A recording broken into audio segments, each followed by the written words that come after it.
347 homes in Cape Coral dropped their price last month. That's nearly triple what we saw this time last year. So everyone's asking the same question. Is this the crash everybody's been warning about? Well, I pulled the actual MLS data, and what I found is going to change how you see this market completely. Because those headlines, they're only telling you half the story. Hey, I'm Rick Harrison. My team and I have helped over 100 couples and families successfully move to Southwest Florida. And before I was in real estate, I was a general contractor and in sales. So I see real estate from a completely different angle than most agents. And right now I'm seeing something in the Cape Coral market that most people are completely missing. Because when you hear 74% of Cape Coral listings have had price reductions, it sounds like a panic. But when you dig into where those price cuts are happening and why, the picture looks completely different. Let me show you what's actually going on. The median home price in Cape Coral right now sits at around $351,000 to $374,000, depending on which data source you're looking at. That's down about 4 to 5% year over year. Not 20%, not 30%, about 5%. And here's the thing that most people don't understand. Cape Coral prices went up over 60% between 2020 and 2022. So what we're seeing isn't a crash. It's a correction from those pandemic era gains that were never sustainable in the first place. But the price cuts are real, so where are they actually concentrated? When I look at the MLS data, I'm seeing something really specific. The homes getting slammed with price reductions are in two categories. First, anything priced above $500,000. That segment represents 38% of active inventory right now, but only generated 28% of sales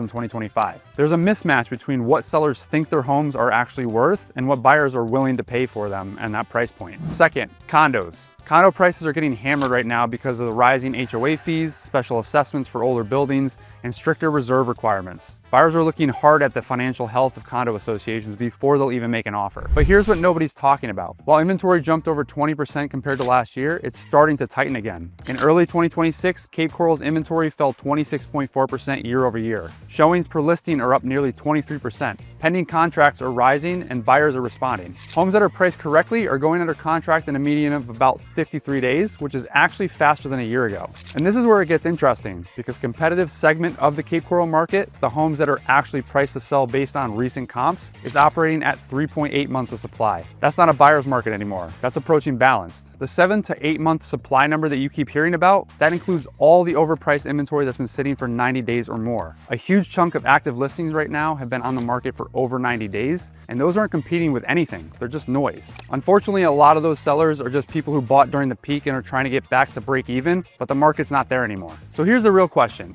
If you're thinking about buying in Cape Coral right now, what does this actually mean for you? It means you have leverage, but only if you understand where the opportunities actually are. Let me break this down by price range, because Cape Coral is not one market. It's three completely different markets stacked on top of each other right now. So $300,000 to $400,000 range is where most of the action is. That price band generated 39% of all sales in 2025, but it only represents 27% of current inventory. So if you're shopping in that price range and you find a well-maintained home that's priced right, you're not the only one looking. You still need to move quickly, but the difference now versus 2 years ago is you actually can do the inspections. You can negotiate repairs. You can ask for closing cost help. Those things were impossible in 2021 and 2022. The $400,000 to $500,000 price range is more balanced. There's inventory, there's demand, and if you're patient, you can probably negotiate a few percentage points off the list price, but you're not gonna be getting a steal or anything. Sellers in this range who price correctly are still getting offers within 60 to 70 days. Above $500,000, it's a different story. This is where you see the biggest price cuts. Luxury waterfront homes in Cape Harbor, riverfront estates, newer construction in the Northwest Cape. These properties are sitting longer because the buyer pool at that price point is thinner and they're much more sensitive to insurance costs, seawall condition, and flood zone. I had a client recently who walked away from a $750,000 waterfront home because the seawall replacement estimate came back at $180,000. That's real money, and buyers at this level know it. And that brings me to the other thing most people completely overlook when they talk about Cape Coral price cuts: insurance. Cape Coral exists because of the water. There are over 400 miles of canals here, more than anywhere else in the world,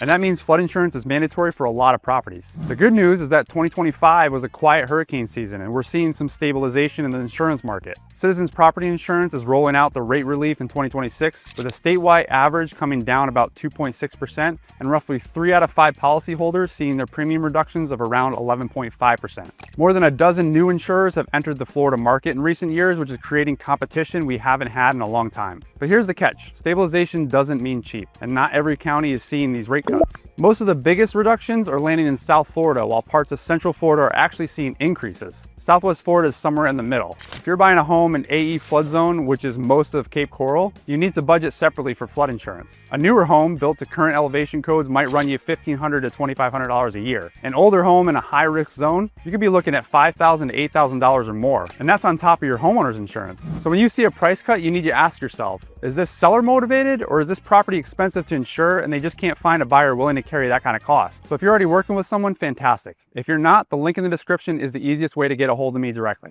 And speaking of finding the right deal, let me show you where the smart money is actually moving right now. Because while everyone's focused on the price cuts on resale homes, there's a segment of Cape Coral market that's quietly absorbing inventory faster than anything else. New construction. Builders make up over 34% of available inventory in Cape Coral right now, and they're offering deals that resale sellers just can't match. Rate buy downs that can bring your effective mortgage rate down by a full point or more, seller paid closing costs, upgraded flooring, you name it. I've even seen other builders giving out golf carts for free. Builders need to move units to keep their financing happy, so they're getting aggressive. And here's why that matters for buyers. A brand new home built in 2024 or 2025 is going to have a few huge advantages. First, it's built to the newest elevation codes, which means your flood insurance is going to be as cheap as it can possibly be in Cape Coral. Second, you're not inheriting someone else's deferred maintenance. No roof that needs replacing in 3 years, no AC unit that's on its last legs, no seawall issues. Third, builders are offering warranties that cover major systems for years. So if something does break, it's not coming out of your pocket. But here's the flip side. If you're looking at resale homes, this is actually creating opportunity for you because sellers of existing homes know they're competing with builders who can offer incentives. So if you find a well-maintained resale home in a good location and you come in with a reasonable offer, sellers are more willing to negotiate than they've been in years. I'm seeing deals get done where the seller agrees to cover $8,000 to $10,000 in closing costs, or they agree to replace the roof before closing, or they even throw in a 1-year home warranty. Those are concessions you just couldn't get 2 years ago. So here's what I'm seeing as the actual opportunity in Cape Coral right now. If you've been watching this market and waiting for the right time to buy, this is as close as you're gonna get. You're not gonna see 2019 prices again. Cape Coral's population is still growing 2 to 3% per year. People are still moving here from Miami, from Chicago, from New York. The fundamentals haven't changed. What's changed is the leverage. For the first time since 2019, buyers actually have negotiating power. But there's one more thing that you need to understand before you make a move here, and it's the thing that separates a good deal from a mistake in Cape Coral. Location within Cape Coral matters more than the city itself, because Cape Coral isn't one place. It's 4 quadrants that feel like completely different cities. The Southeast Cape is the most mature, the most walkable to anything, and it's where most of the older inventory sits. The Southwest Cape is where you find Cape Harbor, the high-end stuff, the luxury waterfront. The Northwest Cape is the new construction central, wide streets, newer homes, but you're farther from everything. And the Northeast Cape is the value play, wider canals, newer builds, and prices that come in lower than the Southwest. So when you hear that Cape Coral prices are down 5%, that's an average. It doesn't tell you that the waterfront homes in the Southwest Cape with direct Gulf access are holding their value way better than dry lot homes in the Northeast. It doesn't tell you that condos are down double digits in some complexes while single family homes in the 300,000s are moving at close to list price.